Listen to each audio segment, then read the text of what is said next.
Perang Iran-Israel membawa dampak signifikan pada dinamika global di segala lini. Sejauh ini pemerintah Indonesia telah meneguhkan sikap mendorong jalur diplomasi sebagai solusi menuju perdamaian. Tapi apakah peran Indonesia sekuat itu? Jurnalis Kompas TV, Tifal Solesa hadir dalam ulasan Istana.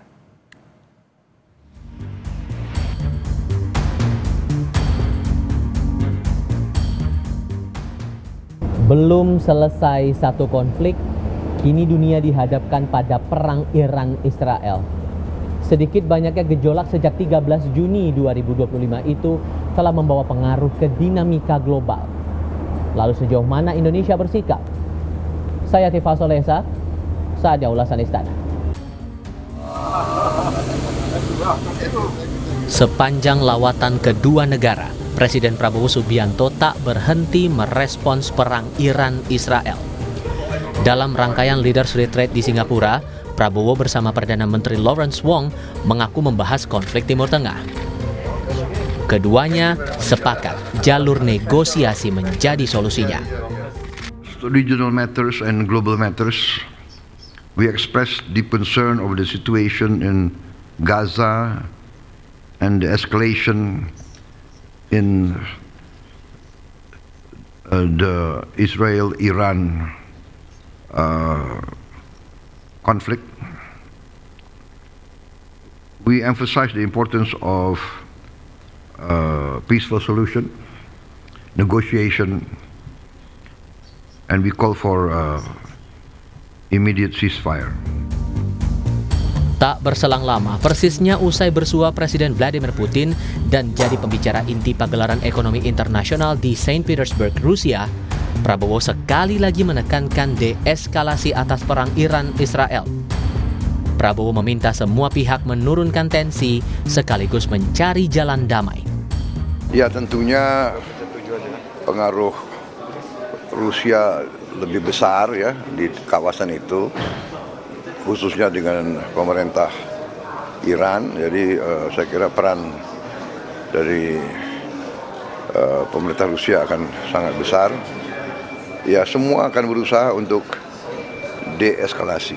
Semua kan kita ingin semua turunkan suhu, kita ingin cari penyelesaian yang damai untuk semua pihak. Pecahnya perang di Iran sesungguhnya telah diprediksi Presiden beberapa bulan silam.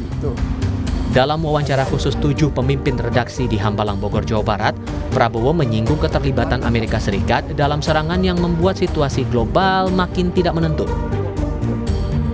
Presiden saat itu bahkan terang-terangan menyebutnya sebagai Perang Dunia Ketiga. Di tengah situasi global yang penuh ketidakpastian, ya, perang, persaingan, hegemoni yang sangat berbahaya, yang bisa memicu perang dunia ketiga. Ini tidak main-main, benar-benar.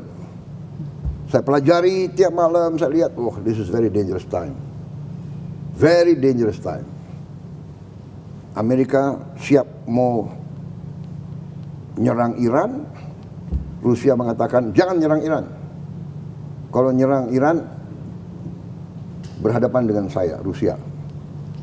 What does it mean? Masalah Iran nanti perang dunia ketiga. Dan kita sudah non-blok, kita sudah benar, tapi kalau terjadi perang nuklir, kita non-blok aja kita akan kena.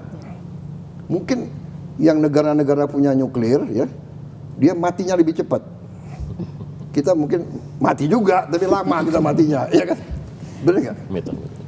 Jadi it's dangerous time. Respons kepala negara bukan tanpa alasan. Perang kedua negara membawa banyak efek yang tak main-main.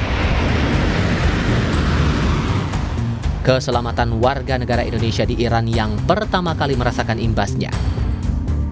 Kementerian Luar Negeri sudah melayangkan status siaga 1 di Iran karena kondisi perang telah mengancam jiwa. Meski pemulangan telah dijalankan, pemerintah mengaku masih ada WNI memilih bertahan. Namun memang dapat kami sampaikan bahwa dari town hall meeting secara virtual yang kami lakukan dengan para WNI yang ada di sana, sebagian memang masih memilih untuk tetap tinggal di Iran karena merasa masih aman. Memang kita pahami mayoritas WNI kita yang ada di kota Qom ya sejumlah sekitar 250-an memang relatif tidak diserang. Namun sekali lagi kami selalu menyampaikan potensi eskalasi ke depan dapat tinggi. Tadi sebagaimana tadi Mbak Ilona juga sampaikan, kota Ras yang ada di utara yang relatif tidak pernah diserang saat ini juga sudah diserang. Dampak lainnya bakal terasa di sektor ekonomi. Dalam konferensi pers APBN kita, Menteri Keuangan Sri Mulyani bilang pemerintah masih mewaspadai segala kemungkinan gejolak ekonomi kala eskalasi perang makin intens. Setidaknya, dalam beberapa hari awal perang mencuat, harga minyak dunia terdongkrak. Hari ini mungkin hari ketiga terhadap mulai pecahnya perang Israel dengan Iran.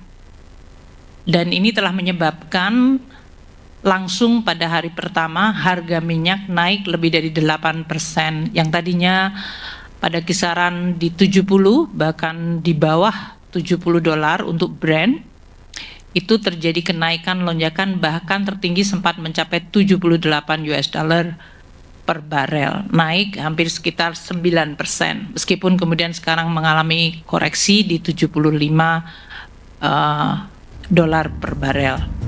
Dalam wawancara eksklusif kepada Kompas TV, pemerintah Iran yakin Indonesia bisa memainkan peran mendorong perdamaian karena tercatat sebagai anggota di banyak organisasi internasional. Duta Besar Iran untuk Indonesia Muhammad Boroujerdi mengaku Presiden Prabowo diundang untuk pertemuan bilateral di Tehran. پرزیدنت پراوو بسیار در حوزه دیپلماسی فعال هستند و میبینم که تقریبا هر ماه ایشون یا مهمانان خارجی دارن یا به کشورهای خارجی سفر میکنن و به دنبال پیگیری منافع و اهداف اندونزی تلاش‌های بسیار زیادی میکنن. ایران به عنوان کشوری دارای پتانسیل‌های بالا و به عنوان کشور دوست اندونزی آمادگی داره تا در شعارهای پرزیدنت پراوو در خصوص امنیت انرژی و امنیت غذایی. Harapan itu senada dengan pandangan analis hubungan internasional Teguh Reza Shah. Menurutnya sebagai negara non-blok, Presiden Prabowo punya modal yang kuat saat ini mendorong upaya perundingan antara Iran dan Israel. Upaya mediasi dianggap bisa mulus selama anggota lain di sejumlah organisasi internasional satu suara bersepakat. Ya, pertama suara kita di OKI harus bulat dulu. OKI kan di atas 50-an itu anggotanya. Ya. Kemudian juga menggalang suara dari GNB, menggalang suara dari Liga Arab. Itu harus ada stempelnya tuh, harus ada persetujuan dari semua sekjen bahwa mereka mengamanahkan Presiden Prabowo Subianto untuk itu. Dan untuk itu ya kalau perlu Presiden Prabowo berdialog empat mata dengan Donald Trump. Karena Donald Trump ini sudah dianggap sebagai perusak perdamaian dunia. Dan juga dunia tidak bisa menyalahkan Iran yang mempertahankan dirinya sesuai artikel 51 dari Piagam PBB.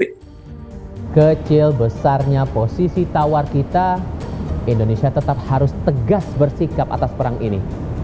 Mari ingat lagi pembukaan Undang-Undang Dasar 1945. Bila perdamaian abadi ingin tercipta, maka penjajahan di atas dunia harus dihapuskan karena tidak sesuai dengan pri kemanusiaan dan pri keadilan. Untuk ulasan Istana, Tifal Solesa, Kompas TV.